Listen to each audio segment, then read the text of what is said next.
I am a huge fan of podcasts, history podcasts. I listen to them all the time. So I set this up somewhat as along the lines of that kind of a format.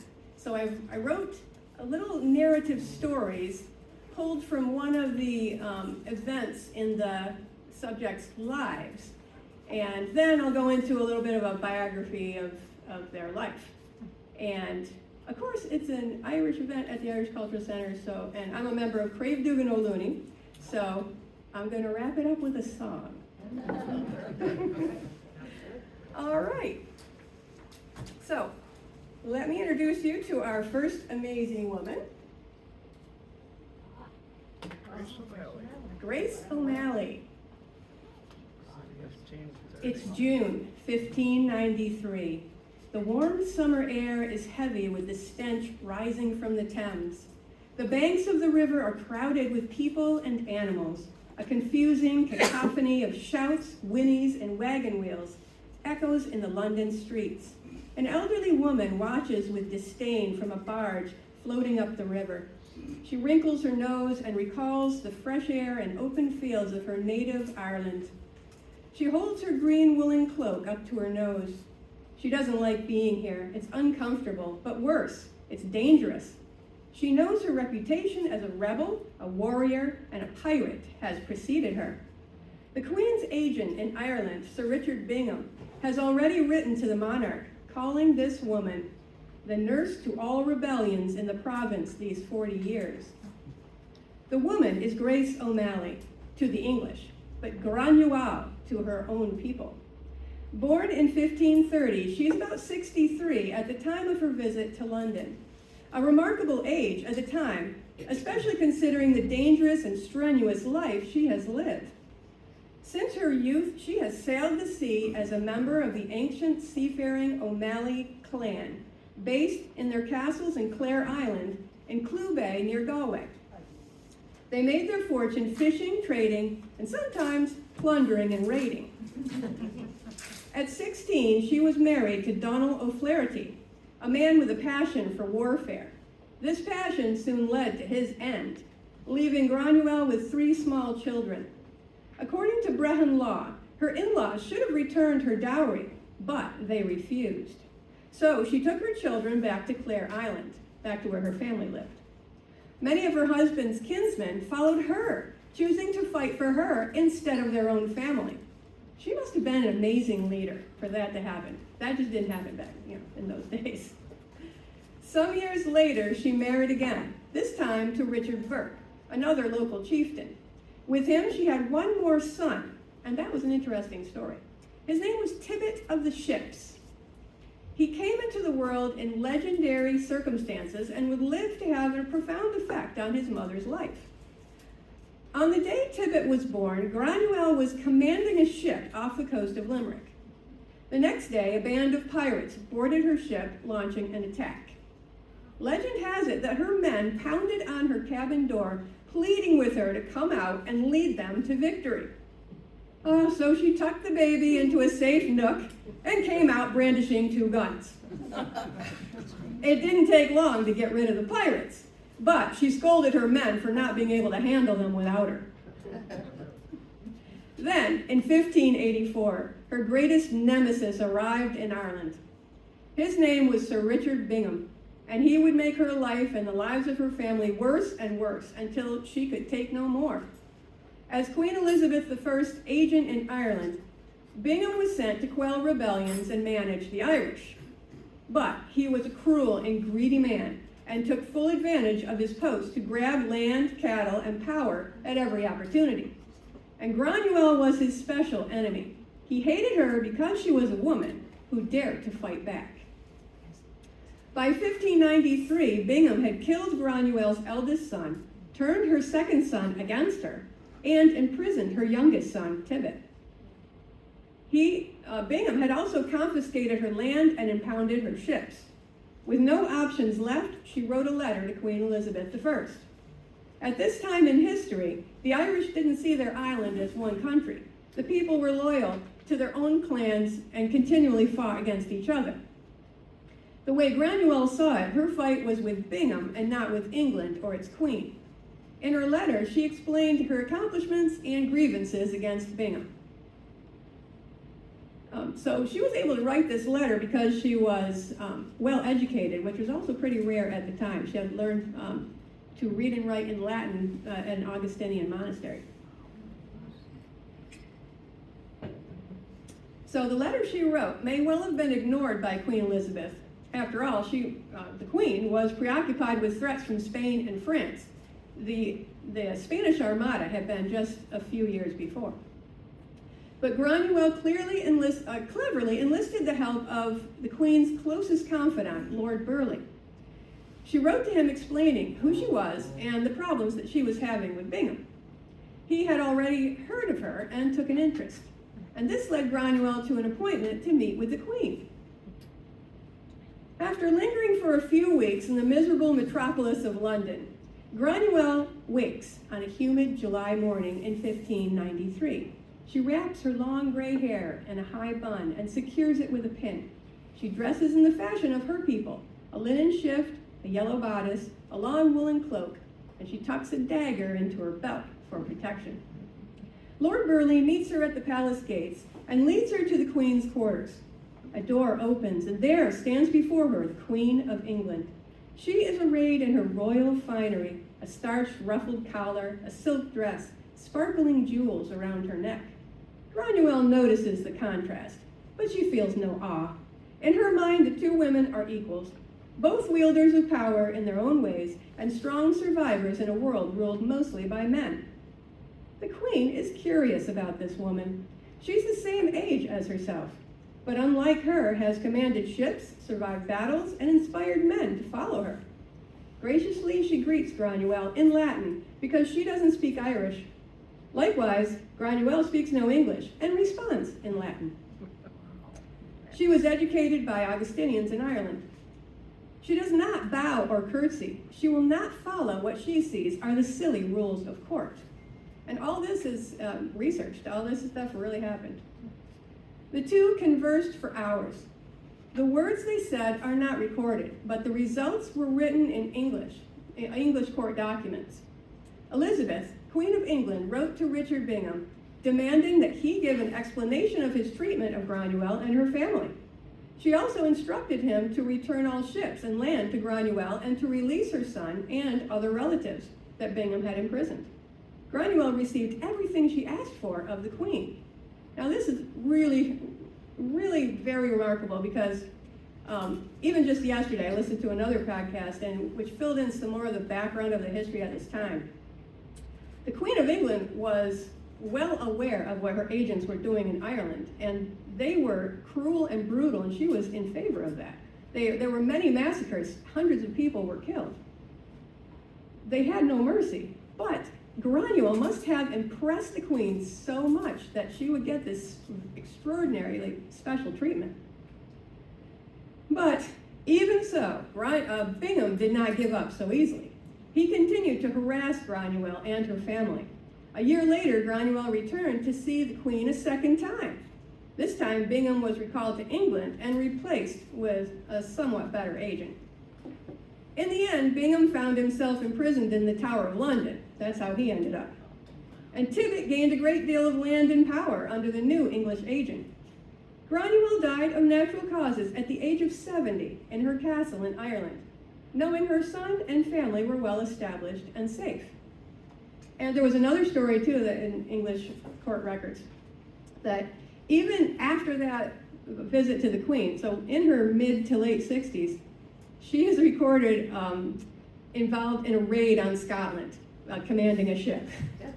So this woman just did not give up.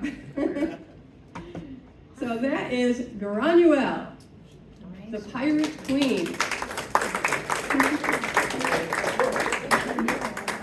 Of course, like all of the women I'm going to talk about tonight, there's so much more about her. And if you want to read more, you can talk to me afterwards and I'll give you some sources. Okay. Our next amazing woman is sometimes called the Countess, Constance Markievicz. How many people here have heard of her? Some have, because she is very, very popular. Okay, and soon you'll find out why. It's April 24th, 1916, the first day of the Easter Rising. Guests in the Shelburne Hotel gather at the windows to watch the curious goings-on in St. Stephen's Green, across the street. About 100 men and 15 women with pickaxes, shovels are busily digging trenches in the 22-acre park in the heart of Dublin. A woman wearing breeches with a green wool military uniform and a black hat festooned with feathers marches around the park's perimeter with a rifle on her shoulder. This woman is Constance Markovitz. As second in command, she makes it her mission to protect the preparations in the green. When British officers in the hotel fire on the park from the windows of the hotels, Constance fires back. Later she writes, "This work was very exciting when the firing began." As the days wear on, British military reinforcements arrive, and the Irish rebels' chances of success dwindle. Constance, now with her troops in the Royal College of Surgeons building, holds her post, offering advice and encouragement, and sometimes joining the snipers on the roof. When her fellow patriot Margaret Skinner is hit, Constance holds her hand while another woman pulls the bullets out. On Saturday, April 29, only 6 days after the rising began, it ends with the rebels' surrender. When Constance receives the news the next day, she says, "Surrender? We'll never surrender." Constance argues it would be better to be killed at their posts, but she does relent. Constance and Commandant Michael Mallon lead their troops out of the building. Constance salutes the British captain standing on the sidewalk, kisses her revolver, and hands it to him. She was always a very feisty person, even from her youth. She was born in 1868 in London to a very wealthy family, Anglo-Irish family, who owned a 32,000-acre estate in Sligo. The name of the house is Lissadell House, and Jamie here has visited there. And Sheila. Oh, and Sheila too, all right. As far as the Anglo-Irish go, her parents were very generous and kind to their tenants and the poor who lived on their estate. And they started many charities. So Constance learned early to be generous and kind and philanthropic. But she also lived the life, like you see on Downton Abbey, of the wealthy landed gentry. She learned horseback riding and art and music and hunting. She was a very good shot. She learned hunting at an early age. One of their great family friends was W.B. Yeats, the Nobel laureate poet from Ireland. And with him, they discussed all kinds of social issues and the history and folklore of Ireland. Constance's sister was Eva Gore-Booth, and she was also very well known later in her life as a poet, a suffragist, and a social activist. Constance kept journals all her life, and during her youth, she wrote, "Nature should provide me with something to live for, something to die for." So even early on, she was on a mission. She was presented to Queen Victoria as a debutante in London and went through 3 seasons in London where girls were supposed to find a husband. She never did. So she ended up going to study art in Paris. And when she first got there, she said, "I am just going to be married to art." But not long after, she met a Polish artist named Kazimierz Markowicz. He styled himself as a count, and according to what I found out in the research, many landed people in Poland called themselves a count, just it wasn't like an official title like they do in England.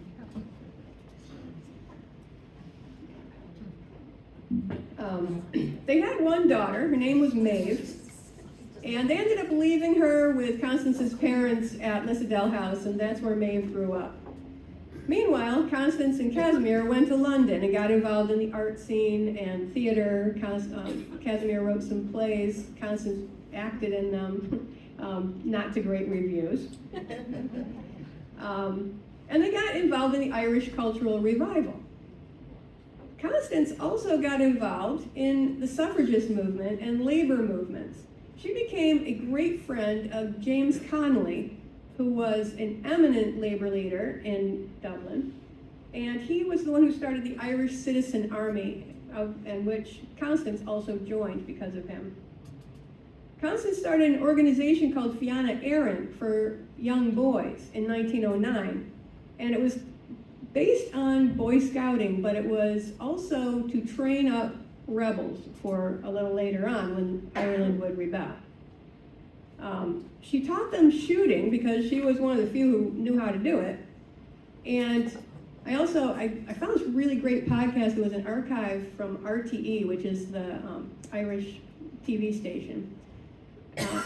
And it interviewed many of her friends at the time, and one of them talked about her teaching the boys how to shoot, and she would never put up with any fooling around, like, you know, stick them up or anything like that. She made them take the shooting very seriously. And Constance always got personally involved. She was a wealthy woman, moved in the high society, but when it came to helping people, it wasn't just donate money. She got right in there, hands-on. She was often seen hauling heavy bags of peat in her car and up the tenement steps, even going in and lighting the fires for the people. She liked to get right involved. And she also started up several soup kitchens during the Dublin lockout, that happened in 1913. Several hundred employers in Dublin, because the employees were beginning to unionize, they decided to put a stop to that by locking these people out of their jobs, which meant starvation for them. They had no income and no way of living. That's when James Connolly and Constance and the Irish Citizen Army went into action, finding ways to help these people just survive and hang on through, which was pretty much like a siege. Constance used her own fortune to set up soup kitchens, and they helped upwards of 20,000 workers for about 5 months. Ultimately, the Dublin lockout, the employers are the ones who won that battle, and the workers had to go back to work without unions, but they would live to fight another day on that. So that was in 1913, then only 3 years later was the Easter Rising. And Constance said about that, "I have always hated war and am by nature and philosophy a pacifist, but it's the English who are forcing war on us, and the first principle of war is to kill the enemy." So she basically felt like she had to do what she had to do. After the rising ended in only a week, the executions began. The British rounded up about 3,000 people and put them into Kilmainham jail. Constance was one of those people rounded up, of course. 14 leaders of the rising were executed by firing squad, a few a day, for several days. And Constance was sentenced to death. But at the last minute, it was commuted to life in prison, just because she was a woman. And to this she said, "I do wish your lot had the decency to shoot me." So she ended up in Aylesbury prison in England for nearly a year. And while she was there, one of her friends said that, anytime you went to visit her, she always had to be doing something. She had all this energy. And even while she was visiting with friends, she had to have her hands doing something. So she was embroidering this huge embroidery project just to keep busy. So while she was in prison, she actually pulled threads out of rags and embroidered with those on a little piece of rag to keep her mind and body moving. In 1917, she was released in the general amnesty. The British pardoned everyone who was involved in the rising who was still alive. And in 1918, Constance stood for the general election to the House of Commons. She became the first woman ever elected to the British House of Commons. But she never took her seat because, as a member of Sinn Féin, they were all abstaining from taking their seats that year because of the tensions, the whole political situation with England. Then, in 1919, the Irish War of Independence began, and just like the Americans set up Congress in Philadelphia during the Revolution, they set up their own government in Dublin during their rebellion and fight for independence. And Constance was Minister of Labor during that government, 1919 to 21. That war ended with a treaty in London called the Anglo-Irish Treaty, and that set off the Irish Civil War because some of the Irish were totally against the agreement in the treaty and some of them were for it. So those two groups fought in a civil war, and Constance also was on the ground shooting and fighting during that. She was on the side of the anti-treaty. And she continued to work for the Irish government and for Irish culture and independence until 1927, when she died at the age of 59. At her funeral, thousands and thousands of people filled the streets of Dublin. And Eamon de Valera, who was the Prime Minister of Ireland at the time, gave her eulogy, and this is what he said. Ease and station she put aside and took the hard way of service with the weak and the downtrodden. Sacrifice, misunderstanding, and scorn lay on the road she adopted, but she trod it unflinchingly. The world knew her only as a soldier of Ireland, but we knew the friendliness, the great woman's heart of her, the great Irish soul of her.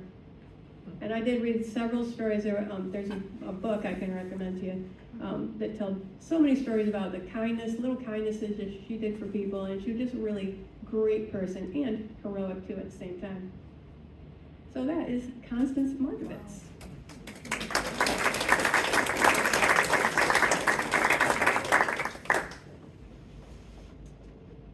And here's, I gotta say they're all my favorites, but this one is a particular favorite. Has anyone ever heard of Lillian Bland? Yeah, she's kind of lost to history, but she was an aviation innovator. It's a perfect September day in 1910. The temperature, the wind speed, the conditions, all perfect for flying. Lillian Bland sits in the pilot's seat. It's an old piece of carpet slung like a miniature hammock. That's the seat. A complicated array of bamboo and spruce poles covered by calico cloth saturated in gelatin surround her. Lillian's friend, Joe Blaine, sees her nod. He knows it's a signal to give the polished wooden propeller a few hard spins until the engine catches. When it does, it sounds like a large-scale catfight, as Lillian likes to say. The sharp smells of gasoline exhaust and motor oil tickle her nose. She grips the steering mechanism she designed using her old bicycle handlebars. She smiles as she glances at the old whiskey bottle she uses for a gas tank. And her aunt's ear trumpet that serves as a method to feed the gas into the engine. She could have waited for the gas tank and the other parts she ordered to arrive, but in this era of firsts, she couldn't afford to waste time. Already, Harry Ferguson had become the first person in Ireland to fly. Lillian intended to be the first woman. She stared down the green pasture at Deer Park Estate in Randallstown, County Antrim. Lord O'Neill had lent her the land for her first test flight, but he hadn't removed his bull. Lillian chuckled to herself. Well, if that bull charges, I'll have more incentive to get airborne, she said. She really said that. Yep. The 27-foot wingspan over her head shudders, and slowly the craft begins to move forward. It quickly gathers speed and lifts into the air. A few minutes later, Lillian feels a light bump and the ski-like skids under her plane slide over the grass. She cuts the engine and turns to see Joe running toward her, waving his arms wildly. "She flew," he shouts. But Lillian can't believe it. She jumps out of her seat and runs to check the marks on the grass. Sure enough, the lines disappeared for a full half-mile. Joe said she'd been up at least 30 feet above the ground. Months ago, Lillian had named her plane the Mayfly because it may fly or it may not. That was her idea. But this day, it did fly.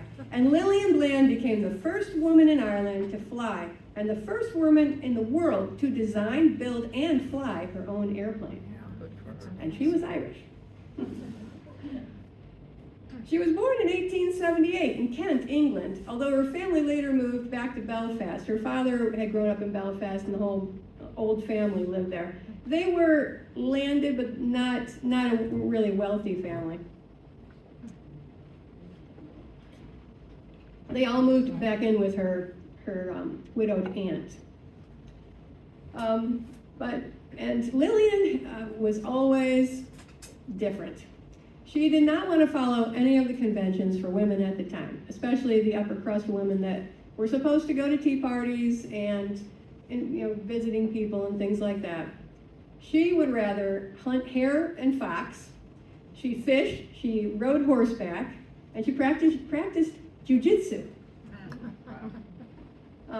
She loved to ride horseback astride and not side saddle. She even wrote a book about it, like talking about the benefits of riding astride. But that was not popular in the very conservative Belfast culture. One minister told his congregation to throw rocks at her if they ever saw her doing that. I didn't find any record of anyone actually doing it, but that was the attitude. She also was a freelance journalist, especially for sports. She covered some car races and loved covering horse races. And she was also on the cutting edge of photography at the time. That was a new art and involved a lot of chemistry and a lot of carrying heavy glass plates and things like that. She went to visit a friend of hers in Scotland and took all her photography equipment. They rowed in a little boat out to an island, and there she spent the whole day taking photos of seagulls. And it's possible that those photos were some of the first that were ever taken of birds in flight, so it captured how the wings all moved and everything. And she actually exhibited those photos in London. And on that day, she started to get that germ of an idea of what would it be like if I could fly. And then her uncle sent her a postcard. And on the cover of the postcard was a picture of Blériot's airplane. Now that was the first plane to fly from France to England across the English Channel, and a successful flight. So then she thought, this is starting to actually happen, and she caught the flying fever, which was going crazy all over the world. It was a really exciting time in history where people were, all kinds of people were building flying contraptions in their backyards and trying to be the first of something to fly. So Lillian got right on it too. Her aunt had an old shed that her deceased husband had a workshop in. So she asked if she could just go out there and putt around in the shed. And her aunt was really against all this unfeminine stuff, but she let her do it. And her father was very supportive, and even though he was afraid of the danger of it, he supported her in whatever she wanted to do. So he gave her some money to get started on this. She started building and making her own designs by doing all kinds of research. And so she was a subscriber to Flight magazine, and that's where I did a lot of the research for this. The archives are online, and that is really, really fun to read the actual letters that she wrote to this magazine. So first she started with a glider, just to see if her aerodynamics were going to work. And she tested it one day by asking Joe to round up some of his buddies at the pub, and big heavy guy she wanted, to see if this could carry an engine. So he brings 4 constables, and they all hang on to the wings, And she takes off down Carnmoney Hill, and they fly down the hill, and she gets airborne, and all of a sudden the constables get scared and let go and drop off. But she just had the thrill of her life flying down this hill. So then she knew that, yes, it could hold an engine. She goes to Manchester and buys an engine from Avro, which was the cutting edge beginning of airplane engines. And she brought it back on a train. She put it right next to her on the train. And people on the train said, "What is in your package there?" And she said, "Oh, it's an airplane engine." And this was so early on. Can you imagine? They said, "Airplane? What's an airplane?" So then she had to explain all that. So after her first flight there, which we described earlier, her father started getting really nervous because here she was actually getting in the air. And there were starting to be reports of people crashing and dying in airplanes. So he offered her a brand new Model T car if she would give that plane away. And that temptation plus the fact that she knew her airplane was not strong enough to hold a bigger engine, and in order to fly any farther than a little hop like that, she would have to have a bigger engine. So she agreed to the car, and she became the owner of the first Ford dealership in Belfast. Well, that lasted only about a year, and then she got married, and her husband had some land in the far west of Canada, on Vancouver Island. And she decided to go, they went out there and started a homestead, and she became a pioneer. And she was known roundabout as the one who had the mechanical skill, and people brought their engines and stuff to be fixed. Boats mainly at that time. And they lived there for about 18 years, during which time she had one daughter named Patricia. And very sadly, they had grown very, very close because out in the wilderness, not many people to be friends with. And when Patricia was 16, she stepped on something and got tetanus and died a terrible, terrible death with no medical help at all. So that, plus the terrible, grueling work of trying to survive in the wilderness, Lillian decided to go back to England. And so in 1935, she went back. Her brother lived in England. And she ended up in Cornwall, where she liked gardening and gambling. And she died there in 1971 at the age of 92. Wow. But in 1964, she had received a letter from Dublin, which said, "I can at last send you photocopies of the local newspaper dealing with Harry Ferguson's first flight and then yours. You will see that you were the first biplane, but he was the first airplane proper. At any rate, you must have been the first woman in the world to build and fly an airplane," which isn't so bad. Interestingly, there was another woman, an American woman around the Baltimore area, who also designed an airplane, and it flew just about a month before Lillian flew. But she did not fly it. She had to get a man to fly it. She could not get any permission to fly it herself. And her name was also Lillian, which was a really interesting thing. Lillian Todd. All right, so that is Lillian Bland. There she is in the Mayfly there.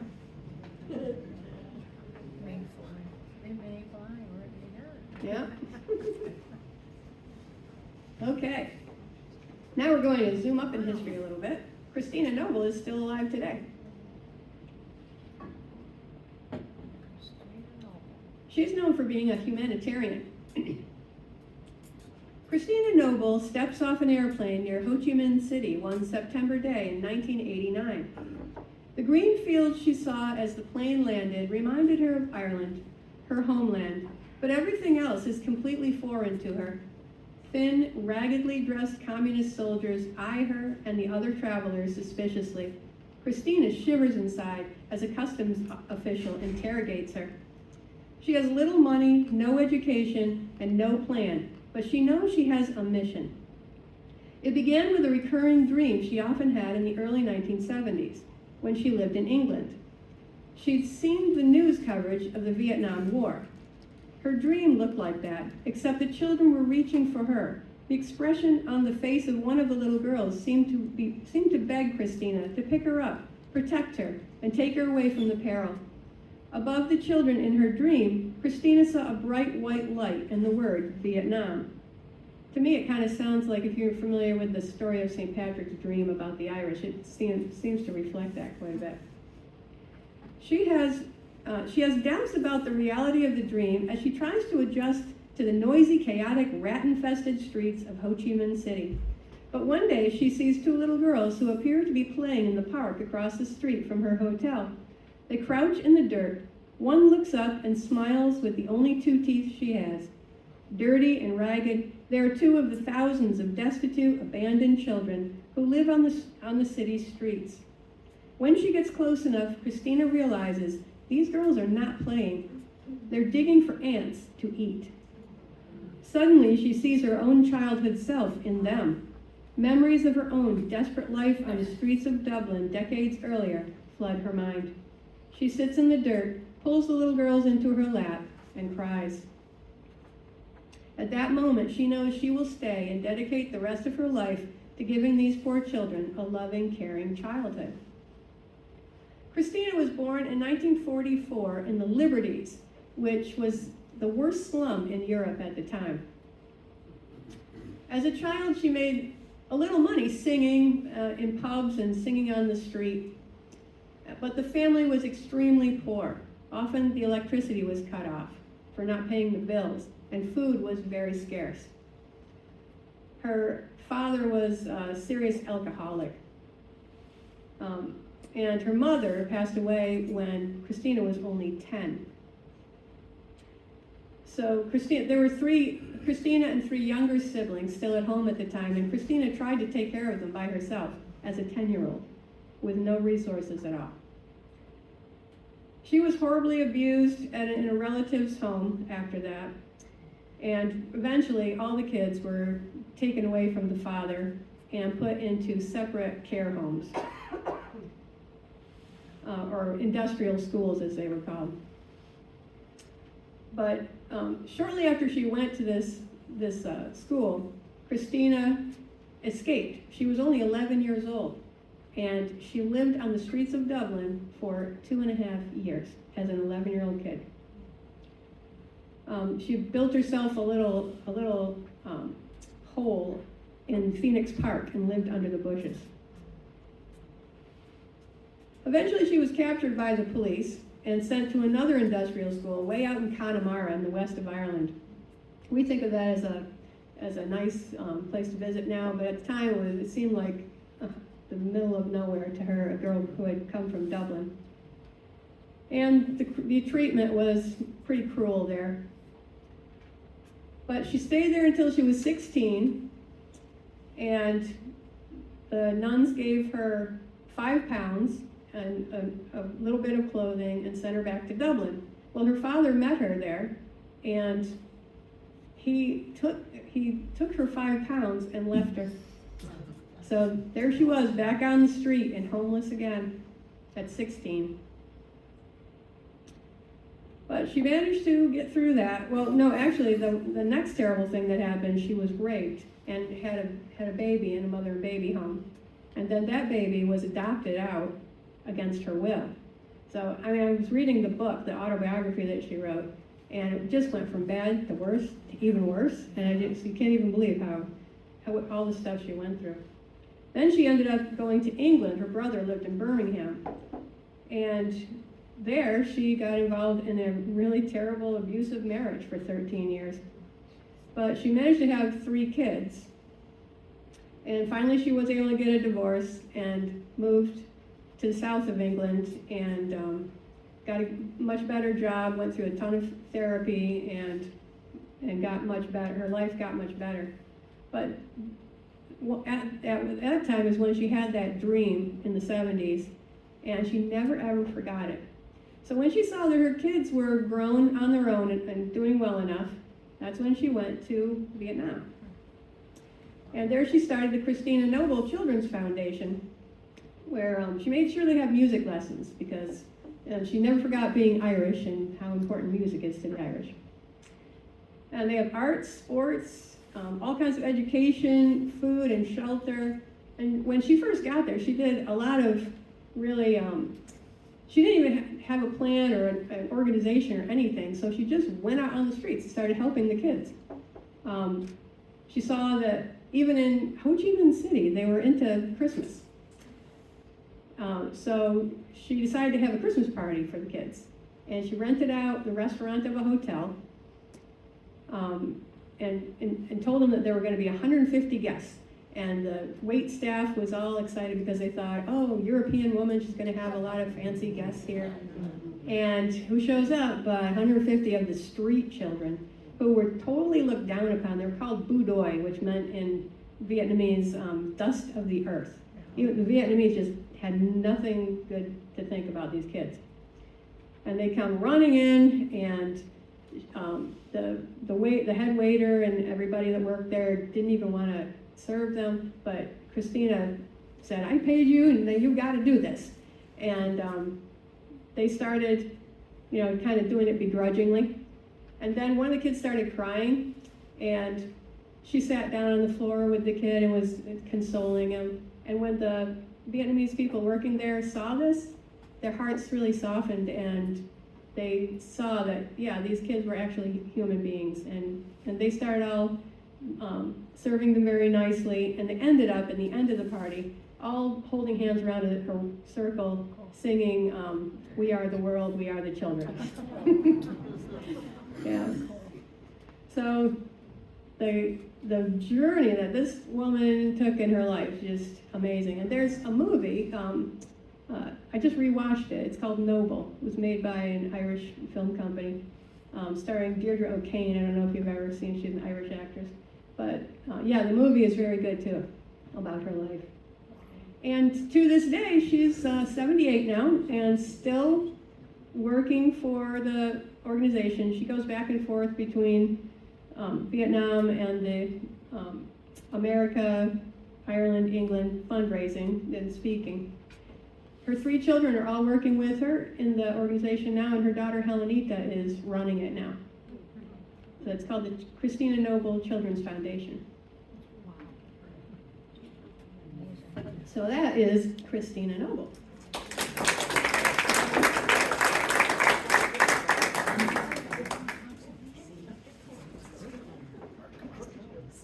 And this one is a new one that I've just added to the presentation.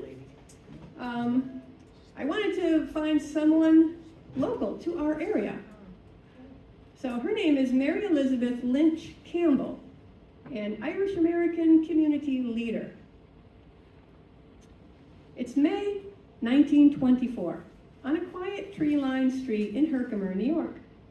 Lilacs dance in the breeze in front of the Campbells' middle-class Victorian-style house, perfuming the air with their lovely scent. Inside, Mary Elizabeth Lynch Campbell bustles about her parlor, arranging her china and tea service and gleaming silver spoons. She lifts the chilled salad from the wooden icebox and places it on the table next to the cucumber sandwiches and freshly baked pound cake. There, all is ready, and just in time, too. Mary hears the doorbell ring, straightens her dress, and opens the door with a dignified posture and a friendly smile. She welcomes her guest. She's the wife of a former New York State Senator and past candidate for Vice President of the United States. But like Mary Campbell, Eleanor Roosevelt has ambitions and plans of her own. And that was one true fact that I did find I was not able to find a lot about Mary Lynch Elizabeth Campbell, but the source that I used was Women Belong in History books, which were written by Jane Sullivan Spellman. Some of you might know her. She was the historian at the Herkimer Historical Society for many years. So the reason I chose Mary Elizabeth was because her father, Cornelius Lynch, came from County Cork. But she was born in 1869 in Potsdam, New York, and went to college there too. And she took a job teaching in Herkimer in 1889. That's what brought her to the Mohawk Valley. She taught primary grades there for about 4 years, and then she married a furniture salesman called John Campbell in 1893. They raised 3 children in Herkimer. Sadly, her son Humphrey died at the age of 19 during the influenza epidemic in 1918. And I didn't know this before, but at the same time in Herkimer, there was also a typhoid epidemic going on. Yeah. So while the kids were growing up, she was very involved in the community. She was a founding member of the Herkimer Progressive Club. She established the first kindergarten class in Herkimer in 1903. Also, she founded the first playground for children in Herkimer and the first Girl Scout troop in Herkimer County in 1921. She served as a Democratic committee woman in Herkimer County and became Herkimer County's first woman chairman. She was also the first woman from Herkimer County elected to state Democratic committee, and that I think probably is where she met Eleanor Roosevelt, because around about that time, Eleanor Roosevelt was also on that committee. She was Mary Elizabeth was a delegate to the 1924 and then later the 1928 National Democratic Conventions to nominate the candidate for president. Now, when you think about the timing of that, New York women had won the right to vote in 1917, but nationally, women had only received the right to vote when the 19th Amendment went into effect in 1920. So there she was, only 4 years later at the National Convention. She often visited Franklin and Eleanor Roosevelt at their home in New York City and stayed there during one of the conventions. And Eleanor really was a guest at her home in Herkimer.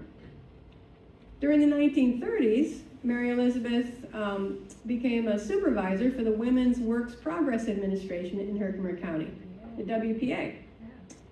She drove many miles to visit all the towns around Herkimer County where all this work was going on. In 1948, at the age of 79, she took a 15-day voyage by ship to Trieste, Italy, to visit her son Robert, who was working for the U.S. government there. While she was there, she went and visited Austria, Germany, Switzerland, and most of the Italian and French Rivieras. And she celebrated her 80th birthday in Europe. She died in 1955 in Herkimer, and a newspaper editorial came out just a few days later. It described her as a woman of keen perception, sharp intelligence, and strong will, who held her aims clearly in mind and did not rest until they had been accomplished.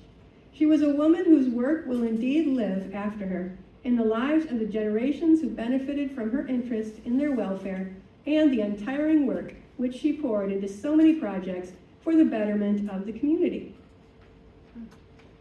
And that is Mary Elizabeth.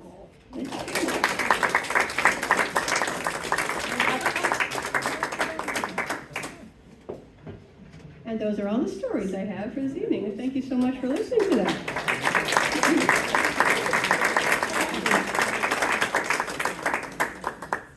Now it's time for the song. All right. Got a wet new whistle. This song can be traced back to the 1600s, believe it or not.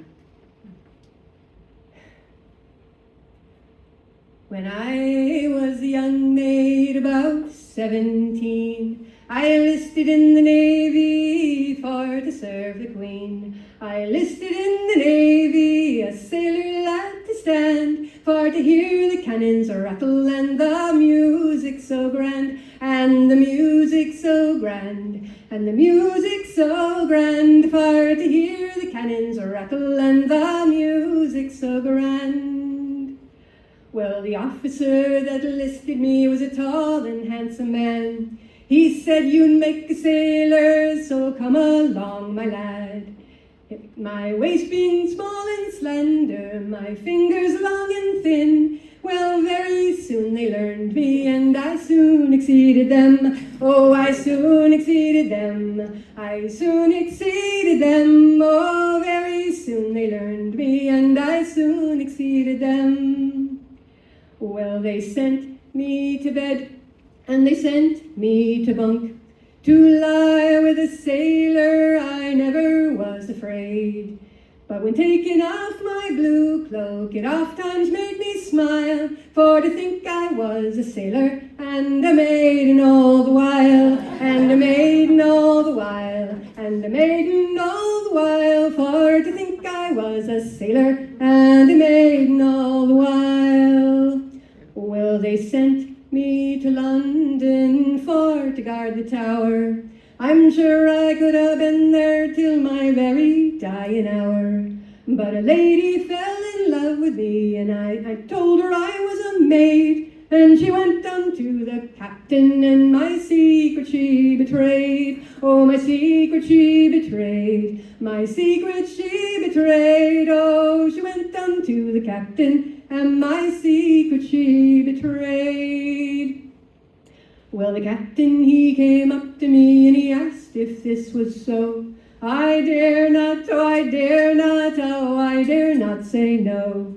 'Tis a pity we should lose you, such a sailor lad you made. 'Tis a pity we should lose you, such a handsome young maid. Such a handsome young maid. Such a handsome young maid. 'Tis a pity we should lose you, such a handsome young maid. Now it's fare thee well, Captain, you've been so kind to me, and likewise my shipmates, I'm sorry to part from thee. But if ever the Navy needs a lad, a sailor I'll remain. I'll put out my cap and feathers and my put up my cap and feathers, and I'll run the rigging again. I'll run the rigging again. I'll run the rigging again. I'll put up my cap and feathers, and I'll run the rigging again.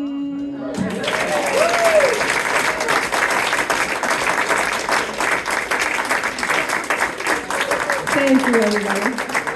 Sometimes the words fly away, but they come back.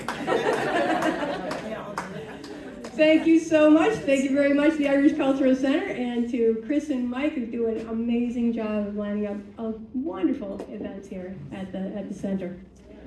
I hope you come back to other things we have. Oh, yes. All right, great.